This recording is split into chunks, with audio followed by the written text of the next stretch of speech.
Jack को ठोकर लगती है और वो गिर पड़ता है। उसका फोन सीधा तालाब में जा गिरता है। वो उठकर चेक करता है, उसका हाथ भी पूरा छिल गया है। लेकिन तभी कुछ अजीब होता है। फोन की स्क्रीन साफ टूटी हुई थी, पर जैसे ही वो पानी साफ करता है, स्क्रीन बिल्कुल ब्रांड न्यू दिखने लगती है। इससे भी क्रेजी बात यह है कि जैसे ही वो घर पहुंचता है, उसका छिल्ला हुआ हाथ जादू से ठीक हो जाता है। वो सोचता है कि कहीं यह उस नीले तालाब के पानी की वजह से तो नहीं हुआ। आखिर उसका हाथ और फोन दोनों ने उसे छुआ था। बाद में डिनर के टाइम उसकी बहन एम्बर से एक प्लेट गिर जाती है। इससे जैक को एक आइडिया आता है। वो घर का सारा टूटा फूटा सामान इकट्ठा करता है और वापस तालाब की तरफ निकल पड़ता है। जब वो वापस आता है तो उसके बैग का सारा कबाड़ पूरी तरह ठीक हो चुका होता है। जैसा उसने सोचा था बिल्कुल वैसा ही है। उस पानी में जादुई हीलिंग पावर्स हैं। अब जैक के पास एक बड़ा प्लान है। उस रात जब उसका डैड टेलर गहरी नींद में होता है, जैक चुपके से वापस पानी के पास जाता है। लेकिन जैक को बिल्कुल अंदाजा नहीं है कि एम्बर ने उसे देख लिया है और वो चुपचाप उसका पीछा कर रही है। पानी के किनारे एम्बर देखती है कि जैक अपने बैग से एक बॉक्स निकालता है। जैक काफी नर्वस लग रहा है। वो एक अस्थि कलश है, उसमें उनकी माँ की अस्थियां हैं। यकीन मानो या न मानो, जैक उस पानी का यूज करके अपनी माँ को वापस लाना चाहता है। एम्बर को समझ नहीं आता कि क्या चल रहा है। वो उसके पास जाती है और पूछती है कि वो मॉम को यहाँ क्यों लाया है। जैक चौंक जाता है, पूरी तरह डर जाता है। घबराहट में वो कहता है कि यह बस एक बॉक्स है। एम्बर एक सेकंड के लिए भी उसकी बात नहीं मानती तो उनमें खींचतान शुरू हो जाती है। अचानक गड़बड़ हो जाती है। एम्बर की स्केचबुक तालाब में गिर जाती है। जैक एक टहनी उठाता है और किताब को बाहर निकाल लेता है। वो एम्बर से कहता है कि आज रात के बारे में किसी को न बताए। तभी पानी की सतह पर एक बुलबुला फूटता है। तालाब की ताकत जानते हुए जैक को एहसास होता है कि कुछ गड़बड़ है। वो एम्बर को पकड़ता है और वो वहाँ से भाग जाते हैं। उनके जाने के कुछ ही देर बाद पानी उबलने लगता है, जैसे कि वो किसी चीज को जन्म दे रहा हो। डैड को पता न चले, इसीलिए वो खिड़की से वापस अंदर चढ़ जाते हैं। फिर एम्बर जैक को उसके कमरे में जाने से पहले रोकती है। वो कहती है कि उसकी किताब की ड्राइंग्स गायब हैं। जैक सुनने पड़ जाता है। फिर जंगल से एक दहाड़ गूंजती है और उसे समझ आता है तालाब ने एम्बर की ड्राइंग्स को सोख लिया है। अगली सुबह टेलर उन्हें उठाने जाता है, लेकिन हैरानी की बात है कि वो दोनों पहले से ही जगे हुए हैं। एम्बर तो अपनी अलमारी में छुपी हुई है, बाहर आने से डर रही है। टेलर पूछता है कि वो क्या कर रही है। एम्बर कहती है कि उसने खिड़की पर किसी के खटखटाने की आवाज सुनी। टेलर कहता है कि शायद कोई क्यूट गिलहरी होगी, लेकिन जब वो पर्दे खोलता है तो खिड़की पीले पेंट से ढकी होती है। जब टेलर चला जाता है, एम्बर जैक से पूछती है कि कल रात सच में क्या हुआ था। जैक कहता है कि वो बाद में स्कूल बस में सब बताएगा। टेलर गलती से उनकी फुसफुसाहट सुन लेता है, ये समझते हुए कि बच्चे कुछ छुपा रहे हैं। टेलर जैक को रोकता है और पूछता है कि क्या वो कुछ छुपा रहा है। आखिरकार जैक अपने डैड को तालाब के बारे में सब बता देता है। टेलर एक शब्द पर भी विश्वास नहीं करता। वो दोनों गुस्से में वहाँ से चले जाते हैं। बच्चों को स्कूल छोड़ने के बाद टेलर घर की सफाई शुरू करता है। उसे तब तगड़ा झटका लगता है जब वो देखता है कि जो प्लेट एम्बर ने तोड़ी थी वो वापस जुड़ गई है। इधर स्कूल बस में जैक ख्यालों में खोया हुआ है। अचानक एम्बर बाहर चमकते हुए कण उड़ते हुए देखती है। फिर खेत से एक विशाल नीला हाथ बाहर निकलता है। एक सेकंड बाद एक बड़ा सा नीला मॉन्स्टर उनके ऊपर आ जाता है। एम्बर दंग रह जाती है। ये डेव है, वो मॉन्स्टर जो उसने अपनी किताब में ड्रॉ किया था। डेव बहुत गुस्से में लग रहा है। ड्राइवर घबरा जाती है और स्पीड बढ़ा देती है। इससे डेव और गुस्सा हो जाता है और वो बस का पीछा करने लगता है। वो बस को पलटकर सीधा खेत में फेंक देता है। किस्मत से फसल की वजह से चोट नहीं लगती और किसी बच्चे को कुछ नहीं होता, लेकिन ड्राइवर हिल नहीं रही होती। जैक उसे चेक करता है, वो बस बेहोश है, कोई सीरियस बात नहीं। पर असली मुसीबत डेव बाहर इंतजार कर रहा है। जैक जानता है कि यह जानवर कहाँ से आया है। वो एम्बर से पूछता है कि इससे कैसे छुटकारा पाए। एम्बर एक सेकंड सोचती है और जैक को बताती है कि शायद कोई लोरी डेव को सुला देगी। जैक अपना बैग चेक करता है। वो अपने फोन पर लोरी चलाकर उसे शांत करना चाहता है, लेकिन डेव पहले ही अपने टेंटेकल्स अंदर डाल रहा है और बस को फाड़ रहा है। बिल्कुल सही वक्त पर एक दूसरा लड़का अपना आईपॉड निकालता है और कुछ शांत म्यूजिक बजाता है। देखते ही देखते डेव की आंखें बंद होने लगती हैं और वो गिर पड़ता है। बच्चों का ग्रुप खेत से बाहर निकलता है, लेकिन तभी आईपॉड पर अगला गाना हैवी रॉक बजता है। शोर से डेव वापस जाग जाता है। किस्मत से जैक और बाकी सब पहले ही जंगल की तरफ भाग चुके होते हैं। अचानक एम्बर वहीं रुक जाती है। जैक पूछता है क्या हुआ। एम्बर कहती है कि बस पर हमला करने वाला मॉन्स्टर वही सीन था जो उसने ड्रॉ किया था। जैक पूछता है कि क्या और भी कुछ है। वो कहती है कि उसने लोगों पर हमला करते हुए और भी मॉन्स्टर्स बनाए थे। जैक के पास बोलने को कुछ नहीं बचता। उसी वक्त बोमन नाम की एक लड़की पीछे रह जाती है। वो जंगल में ग्रुप से अलग हो जाती है। उसे एक आड़ा तिरछा बना हुआ सूरजमुखी मिलता है। वो अजीब और नुकसान न पहुंचाने वाला लगता है, इसलिए बोमन उसे भगाने की कोशिश करती है। सनफ्लावर मूर्ति की तरह वहीं खड़ा रहता है, लेकिन जैसे ही बोमन पास आती है सनफ्लावर पागल हो जाता है। वो कान फाड़ देने वाली चीख निकालता है। शोर से पास ही मौजूद एक विशाल मॉन्स्टर चौकन्ना हो जाता है। वो पेड़ों को तोड़ता हुआ आता है और बोमन को निगलने के लिए अपना बड़ा सा मुंह खोलता है। वो बड़ा मुंह वाला मॉन्स्टर उस पर लपकता है, पर कुछ बार मिस कर देता है। जैसे ही वो उसे खत्म करने वाला होता है, जैक बीच में आता है और उसे बचा लेता है। लेकिन इससे पहले कि वो चैन की सांस लें, वो सनफ्लावर वहां पहुंच जाता है और शोर मचाकर मॉन्स्टर को उनकी जगह बता देता है। जैक के दिमाग की बत्ती जलती है। वो सनफ्लावर को पानी में फेंक देता है, क्योंकि मॉन्स्टर्स मार्कर की इंक से बने हैं। वो गीले होने पर पिघल जाते हैं। सनफ्लावर तुरंत घुल जाता है, लेकिन उस बड़े मॉन्स्टर को मिटाने के लिए वहां काफी पानी नहीं होता, क्योंकि वो उसे खत्म नहीं कर सकते।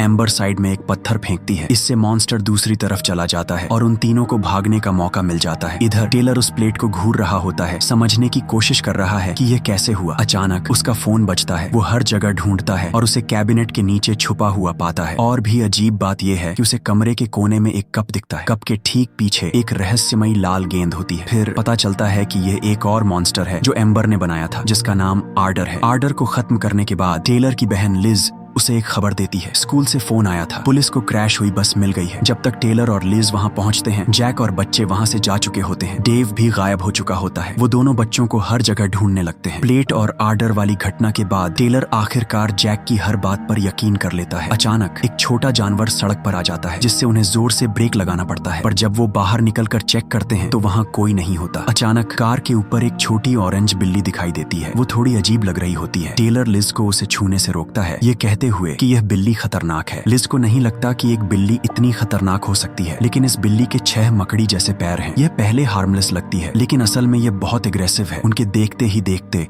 वो बिल्ली उनकी कार को पलट देती है और आराम से चली जाती है। बिना कार के उन दोनों को पैदल जाना पड़ता है। रास्ते में उन्हें ढेर सारे अजीब हाथ से बनाए हुए जीव दिखते हैं। वो शहर के हर कोने पर कब्जा कर रहे हैं। सिर्फ यही नहीं, उन्होंने लोगों पर हमला करना भी शुरू कर दिया है। मॉन्स्टर्स को रोकने के लिए जैक एक वेपन ड्रॉ करने का फैसला करता है, ताकि सबको एक साथ खत्म कर सके। लेकिन वो मॉन्स्टर्स एम्बर की नेगेटिव इमोशंस को दिखाते हैं। उन्हें खत्म करना इतना आसान नहीं होगा। जैक बहुत सोचता है और स्केच बनाना शुरू करता है। पलक झपकते ही वो अपनी ड्राइंग पूरी कर लेता है। यह एक साई-फाई लॉन्चर जैसा दिखता है। तालाब तक सही सलामत पहुंचने के लिए जैक डिटर्जेंट और पानी से भरी हुई ढेर सारी पिचकारियां तैयार करता है। सिर्फ उस तालाब तक पहुंचकर ही वो हथियार असली बन सकता है। वो ध्यान से ड्राइंग को अपने बैग में रखता है, अपनी माँ की अस्थियों के बिल्कुल बगल में। जैक ने अभी भी उन्हें वापस लाने की उम्मीद नहीं छोड़ी है। निकलने से पहले बोमन रेस्ट रूम जाना चाहती है, लेकिन वो देखती है कि कमरा आर्डर्स से भरा हुआ है। जैसे ही वो उस पे झुंड बनाकर आते हैं, जैक उन्हें हटाने के लिए दौड़ता है। अब तक आर्डर्स घर के हर कोने में पहुंच चुके हैं। वो इतने सारे हैं कि देखकर रोंगटे खड़े हो जाएं। जैक अपनी पिचकारी उठाता है और एम्बर को बचाने के लिए उसके कमरे में घुस जाता है। इतने बड़े झुंड के सामने जैक की पिचकारी ऐसी लगती है जैसे बंदूक की लड़ाई में चाकू ले जाना। वो बाथरूम में भागते हैं और शावर चला देते हैं, जिससे हमला करने वाले सारे आर्डर घुल जाते हैं। लड़ाई के बाद वो तीनों वहीं बैठ जाते हैं, थके हुए और हाँफ रहे होते हैं, बस और आर्डर्स के आने का इंतजार करते हुए। सांस आने पर वो उस रहस्यमयी तालाब की तरफ दौड़ते हैं। आधे रास्ते में एम्बर गिर जाती है, पूरी तरह थक चुकी है। जैक उसे संभालने के लिए रुकता है। मुझे तुम्हारी जरूरत है, मैं ये अकेले नहीं कर सकता, बस करो। तुम कभी चुप क्यों नहीं होते? बस बोलते रहते हो, बोलते रहते हो। मैं तुम्हारी मदद करने की कोशिश कर रहा हूँ। पता है तुम्हें हम कितनी कोशिश कर रहे हैं हर रोज तुम्हें हेल्प करने की। शायद तुम्हारे साथ सच में कुछ गड़बड़ है। ये पहली बार है जब जैक अपनी बहन पर भड़कता है। वो जानता है उसे ऐसा नहीं करना चाहिए, पर वो खुद को रोक नहीं पाता। एम्बर पूछती है कि वो अभी भी मॉम की अस्थियां क्यों लिए घूम रहा है। वो पूछती है कि क्या वो कोई पागलपन करने वाला है। जैक घबरा जाता है, वो उसकी आंखों में देख भी नहीं पाता। एम्बर आखिरकार कहती है कि शायद सिर्फ वही नहीं है जिसे प्रॉब्लम्स हैं। जैक अकेले आगे बढ़ने का फैसला करता है। कुछ देर बाद जैक देखता है कि आर्डर्स उनके घर से चीजें चुरा रहे हैं। वो जंगल में सब कुछ ढेर लगा रहे हैं। जैक को उस ढेर में एम्बर के कुछ स्केचेस मिलते हैं। वो उन्हें पलट कर देखता है और उसे अपनी एक ड्राइंग मिलती है। ड्राइंग में वो तलवार पकड़े हुए है और बहादुरी से एम्बर के आगे खड़ा है। अचानक दूर से गड़गड़ाने की आवाज आती है। जैक आवाज का पीछा करते हुए तालाब तक जाता है और वहाँ एक काले कपड़े पहने इंसान को देखता है। वो शख्स घिसटता हुआ पानी के किनारे जाता है और एक ड्राइंग अंदर फेंक देता है। फिर कुछ बेहद डरावना होता है। पानी उबलने लगता है और एक काला मॉन्स्टर बाहर कूदता है। वो काला साया एक पेन उठाता है और फिर से ड्राइंग करने लगता है, वहाँ बिखरे हुए मार्कर्स को देखते हुए। पता नहीं वो पहले ही कितने मॉन्स्टर्स बना चुका है। जैक डरा हुआ है, लेकिन वो हिम्मत करके अपना ड्रॉ किया हुआ हथियार उठाता है। वो पूरी जान लगाने को तैयार है, लेकिन उसकी किस्मत जल्दी ही साथ छोड़ देती है। गलती से उसकी ड्राइंग गिर जाती है। वो काला साया पास आता है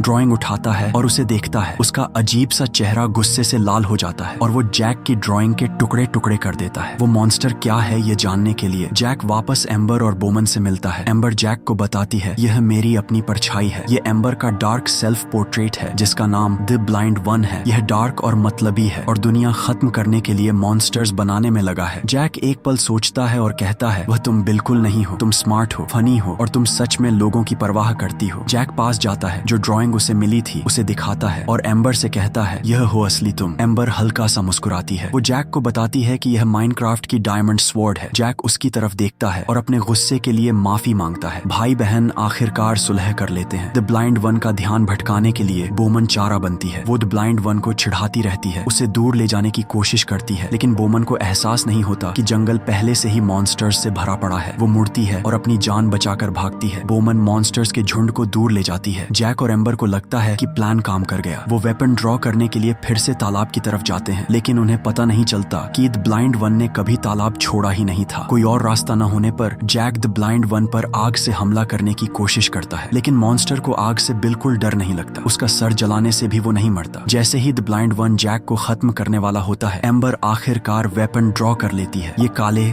ताकतवर टेंटिकल्स हैं। वो ब्लाइंड वन को लपेट लेते हैं और कस के पकड़ लेते हैं। जब तक एम्बर उसे उलझा कर रखती है, जैक तुरंत डायमंड स्वॉर्ड ड्रॉ करता है। फिर वो अपनी बहन के साथ मिलकर लड़ने के लिए कूद पड़ता है। इसी बीच मॉन्स्टर्स बोमन तक पहुंच जाते हैं। शुक्र है टेलर और लिज बिल्कुल सही वक्त पर पहुंच जाते हैं। वो अपनी ताकत से ही मॉन्स्टर्स को धूल चटा देते हैं। अब तक जैक और एम्बर द ब्लाइंड वन को हरा चुके हैं। जब टेलर एम्बर को ढूंढने जाता है, जैक अकेला तालाब के किनारे भागता है। वो आखिरकार अपनी ड्राइंग पानी में डाल देता है। हथियार तुरंत जिंदा हो उठता है। वो आतिशबाजी की तरह आसमान में जाता है। रोशनी की किरणें बादलों को चीर देती हैं। वो आसमान से ऐसे बरसती हैं जैसे कोई सपना हो। जमीन पर मॉन्स्टर्स को बिल्कुल अंदाजा नहीं है कि क्या होने वाला है। रोशनी की लकीरें उन्हें ऐसे ढूंढ लेती हैं जैसे उनकी आंखें हों। मॉन्स्टर्स न भाग सकते हैं न छुप सकते हैं। वो बस शूटिंग स्टार्स को अपने ऊपर गिरते हुए देख सकते हैं। ये जैक का सबसे बड़ा हथियार है। जब मॉन्स्टर्स खत्म हो जाते हैं, जैक आखिरकार अपनी माँ के कलश की तरफ बढ़ता है। अचानक टेलर उसके पीछे आ जाता है। वो अपनी जबरदस्ती की पॉजिटिविटी के लिए माफी मांगता है। वो मानता है कि उसने दर्द छुपाने की कोशिश की, लेकिन इससे जैक और अकेला महसूस करने लगा। मैंने तुम्हें दुख महसूस करने का मौका नहीं दिया और यह मेरी गलती है, वो कहता है। उस पूरी ईमानदारी के पल में परिवार का असली हीलिंग प्रोसेस शुरू होता है। जैक देखता है कि कलश टूट गया है और अस्थियां हवा में उड़ गई हैं। उसे समझ आता है कि मौत का कोई जादुई इलाज नहीं है, बस वही सच है